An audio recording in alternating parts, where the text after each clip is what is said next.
grazing on this stuff. A couple car doors just laying around. These have probably been here for over 10 years, I'm sure.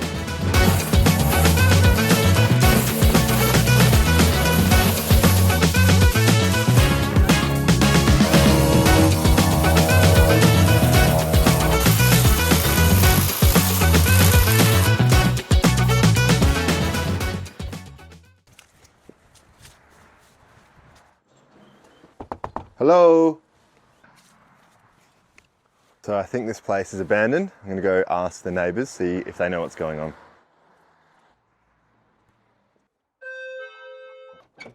Hello, how are you? Do you know much about your next door neighbours? I was wondering if it was abandoned. No one lives there, yeah. Do you know how long it's been abandoned for? It's been many years. Really? Many years no one's lived It's there. a shame, it's such a nice place. Apparently there's some dispute with the family or something, yeah. You clean houses? Yes. I'm gonna get that all tidied up because you have such a beautiful front yard. We appreciate that. Thanks so much. All right, see ya. Thanks a lot. Bye. See you later. Bye-bye.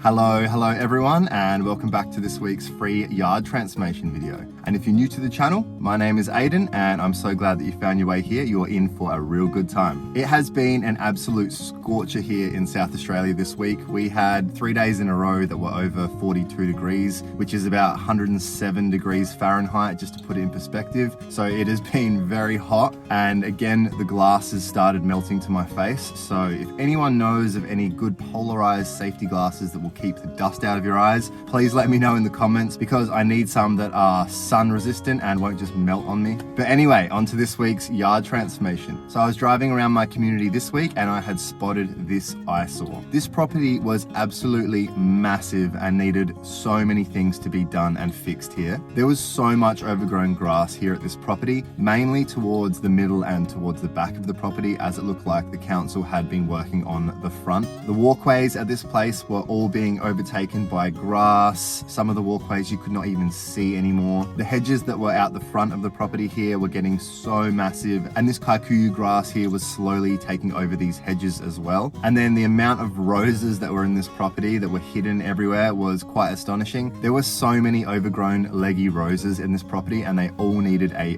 big prune, as well as a whole assortment of different trees planted in this property, and they also look like they hadn't been maintained or pruned in multiple years. The driveway here was getting pretty rough around the edges and had weeds and grass growing out of all of the cracks. And there was also quite a big juniper hedge which was running along this driveway. That also needed a bit of love and care. But then there was this other area to the right of this property, and this area was just out of control. There were just piles and piles of dead branches and some alive branches that were just left here to rot. And there were also so many overgrown trees. There were weeds everywhere. There was kikuyu grass growing over everything, and this whole area needed to be completely cleaned up and reset. Get rid of all of the grass, get rid of all the weeds, and prune everything in this area. There was also an insane amount of kikuyu grass that was just starting to grow in this whole area, and none of that was supposed to be there either. And then the walkway which was leading to this area was just completely out of hand too. There was so much dirt and leaves all over the ground here, and then at the end of the walkway before the gate were two big old car doors, and they were just blocking and making this area look really bad. I was pretty shocked at how much debris and green waste at this property had to go. So I decided to knock on the front door and see if anyone was living here and could tell me what was going on here. But nobody answered the door, and you could see that both of the front doors had actually been blocked by big pieces of timber so that people couldn't get in. So I went and spoke to one of the neighbors to see what was going on here, and she had told me that this place has been like this for years. She hasn't seen anyone living in this place, and she was quite annoyed because her garden was very immaculate, and then living next to this place for years is just unfair. And as I was actually in the middle of working here, one of the other neighbors had come over to see what I was doing, and we had a bit of a chat, and she had told me that she had been living next door to this place for 18 years, and the whole 18 years that she's been living here, she hasn't seen anyone living in this property. So I did feel quite bad for both of the neighbors and the whole street for having to deal with this place for such a long time, because this street was immaculate. Every house was looking after their gardens and was quite proud of it, obviously, and then this place in the middle of it all. Not to mention that this place would be a prime location for squatters because it is such a massive property and is quite hidden from the street. But I cannot wait for you guys to see what I've done here and how completely different and transformed this place looks now. And I would have loved to have been able to do the backyard as well, but both of the gates leading towards the back had been padlocked shut, so I couldn't really do anything. But if you enjoy these types of videos that I do, everyone, the best way that you can support me is to just like the video and subscribe to the page. Apparently there's also a hype feature now for channels under 100,000 subscribers. So I think if you hype the video, that'll also help. It is completely free to do those three things and it really helps me and my channel grow. So thank you guys so much for doing that. Now enough of me yapping on, everyone. Let's get to cleaning this yard. So sit back, relax, grab a tea, grab a coffee, grab your water, grab whatever you need and enjoy today's video. I'll see you guys all in the comment section. See ya.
So normally I would just whippersnip this whole area, but there's actually thick mulch under here. There's a lot of bark pieces. If I whippersnip it, they're going to go everywhere. So we want to keep them there, and I'm just going to hand weed all of this section.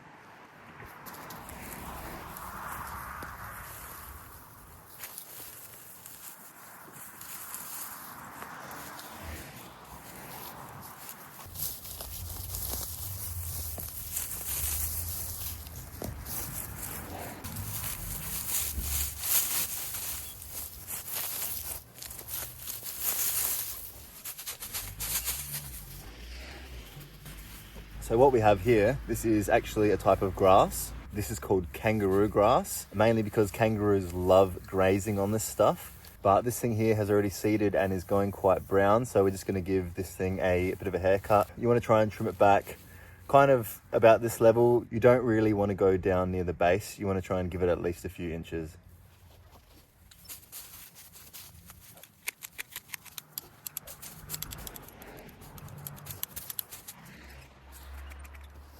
These guys are also native to Australia.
Here we have some more kangaroo grass. Go trim this off as well.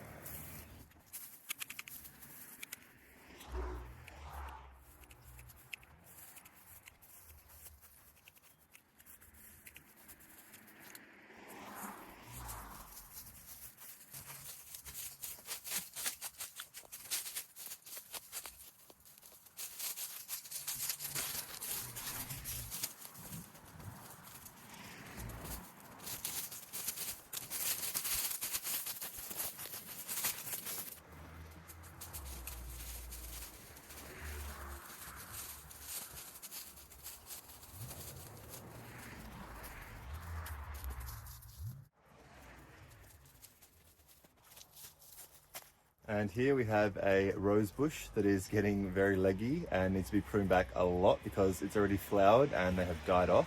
So let's try and tidy this thing up a bit.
So this tree here, this is called a viburnum, and this is actually an evergreen tree, so it's great for screening or to have as a tree out the front like this. And this tree is a very late bloomer. These actually start blooming towards the end of winter. So this makes the flowers from this tree one of the first food sources for bees.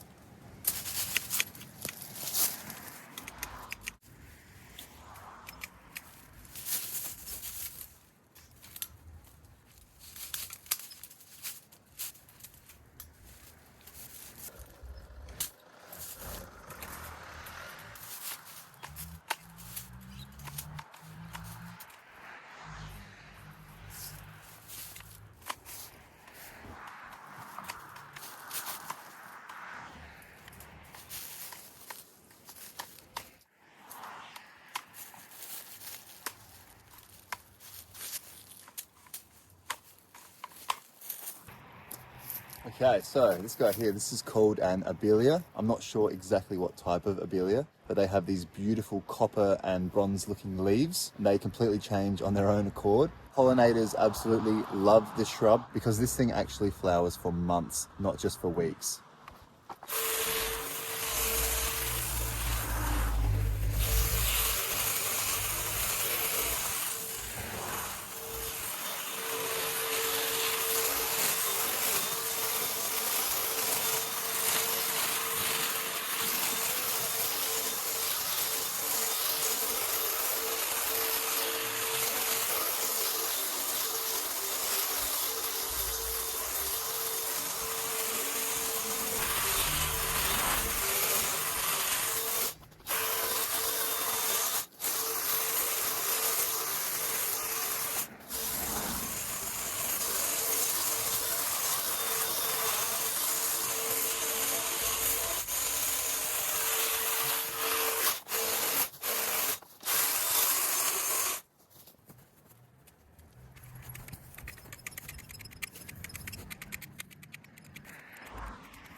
So this plant behind me here, this is called an Indian hawthorn. These are very common in Australian gardens and they are a super, super hardy plant.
This big tree behind me, this is called a conifer, and these trees are used a lot as a type of a screen or a hedge because they are a really, really fast growing plant and they are really thick as well and you can't see through them very well, especially when they're actually healthy.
So this here is another rose bush, the same as the one that we saw just before. That thing was getting severely overgrown and that big original stem was dead, so we got rid of that, and this is a new shoot. So we're going to be working with this one.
And look who's joining us.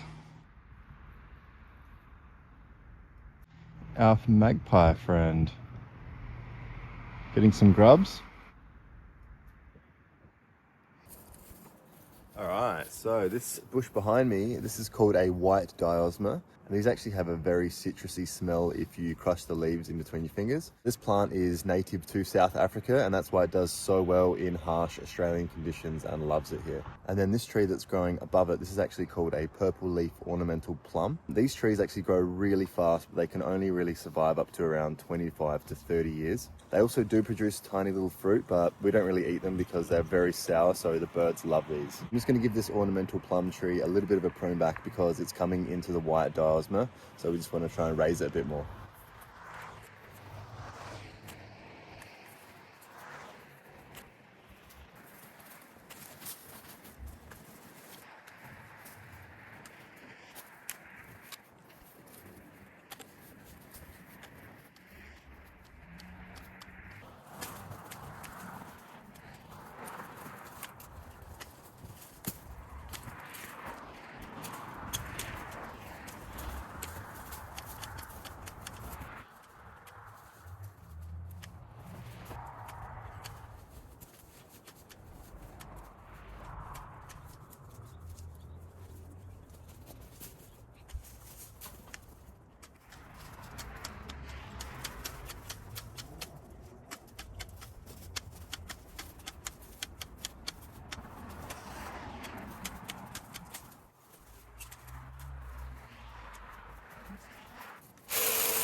This tree here, this is a dwarf peppermint tree.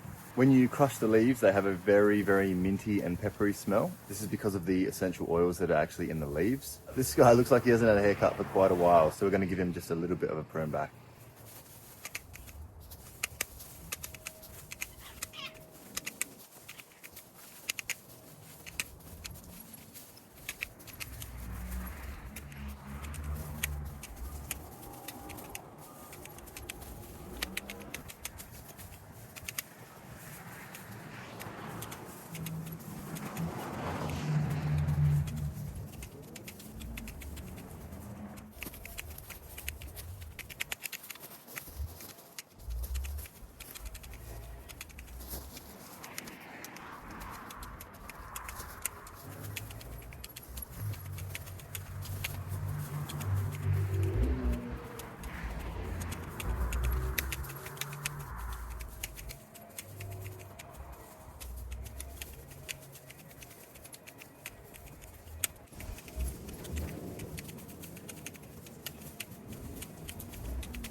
So behind me here, this is a conifer that's sprouted up, I think from the next door neighbors. Next to it is an olive tree that's also come from probably the birds' droppings or something, but they're not supposed to be here, so we're going to get rid of both of those.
All right, we are slowly making our way through this garden and getting through these trees and shrubs. This guy behind me is called a sweet pittosporum. These are known to have a very orangey type of honey smell late in the evenings, and bees absolutely love this tree. But we're just going to prune some of the lower branches again just to tidy it up a bit.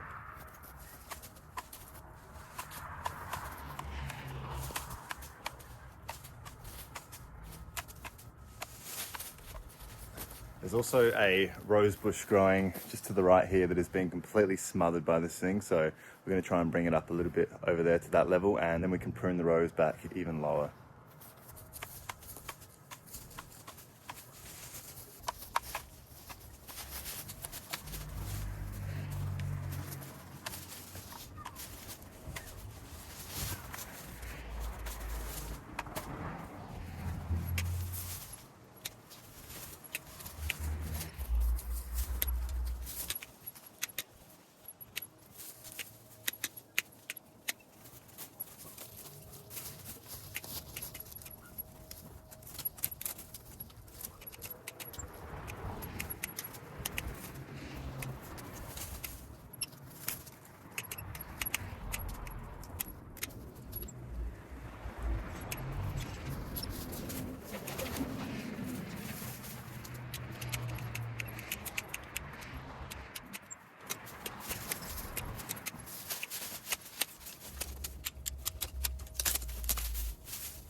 So I'm not sure if you've noticed yet, but this whole area, this strip along this side here, this is all just supposed to be mulch. It's not supposed to have any grass on it. The grass is only supposed to be on the other side of it there. So we're going to be using the lawnmower for that after we've cleared all of this area.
Okay, so we have now tidied up majority of the plants apart from that tree at the back there. But what we're going to do now is we're going to prune all these roses. Majority of these roses are just regular roses, but this one here, this one's actually a little bit special. This one's called an alpine rose, and they have a bit of a weeping pattern, as you can see here. But these things you'll usually find in higher altitude and colder climates. But it's actually not minding it here. It just needs to be tidied up. So we're going to go and prune all of these roses. And then to the side here, we have some nandina. I'm not sure if they're supposed to be there or if they've just come up, but I'm just going to prune those back and tidy them up as well.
The majority of this row is actually dead, so I'm not going to go any further than this. I'm just going to take out a few of the dead stuff in the middle, but we're going to leave that and get on to the next one.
Now we have a massive fig tree right behind me here. This is starting to fruit already, but these trees can live for hundreds of years, and this is one of the oldest cultivated plant. These have been getting cultivated for over 11,000 years.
Next to me here, we have a cordyline. These are a great plant, but they cannot really tolerate full sun too much, as the full sun will scorch their leaves, which you can see in some of these higher leaves here. But after these things have flowered, they produce these little berries that the birds absolutely love. So this is a great plant for wildlife. But we're just going to try and tidy up this whole area and make it look a bit nicer.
couple car doors just laying around. These have probably been here for over 10 years, I'm sure.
I have no idea. I have no idea what is happening here. This looks like a dead or dying tree trunk here, but this thing is actually being taken over by, I think, the roots of one of these trees. So I'm going to leave this here. I'm just going to chop it down a little bit, let it decompose, and clean up the rest of it.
Okay, so I only wanted to trim this thing back a little bit because this is actually a bit of a screen for the next door neighbor as well. So I'm going to leave a bit of privacy still on that side. I'm not going to make it completely pruned underneath, but we're going to clean up this whole area and work our way that way.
Thought I might see something interesting under there, like a snake or a lizard, but nothing, not even a spider.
All right, So now that we've got rid of all this koku from around the tree and all of the plants, I'm going to whippersnip this last bit out the front here and then mow the front part, and then we have to power brush everything down and we are off.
Okay, so we had another few agapanthus that were hidden, and this one actually has a flower still, which is really nice.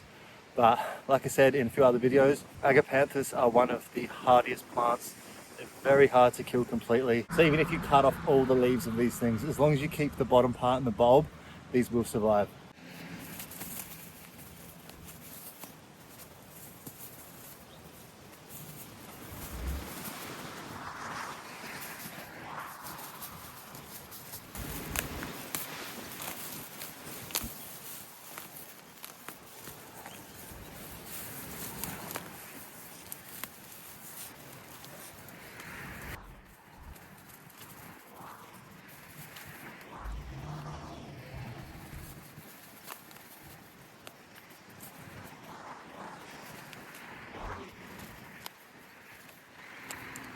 We've just found another little olive tree here. These have sprouted up all along the front garden. These are probably not supposed to be here, and a lot of the times they get spread because of birds' droppings. But we'll tidy this thing up, and there's also another agapanthus growing underneath this thing.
this right here, this is called a juniper. And these are one of the oldest plant species types in the world. There's evidence of these growing of over 200 million years old. And these are an extremely hardy plant. They're very, very fire tolerant as well. And people also use these a lot for bonsais because of the shape that they obviously bring. But I'm just gonna give this a little prune back on both sides.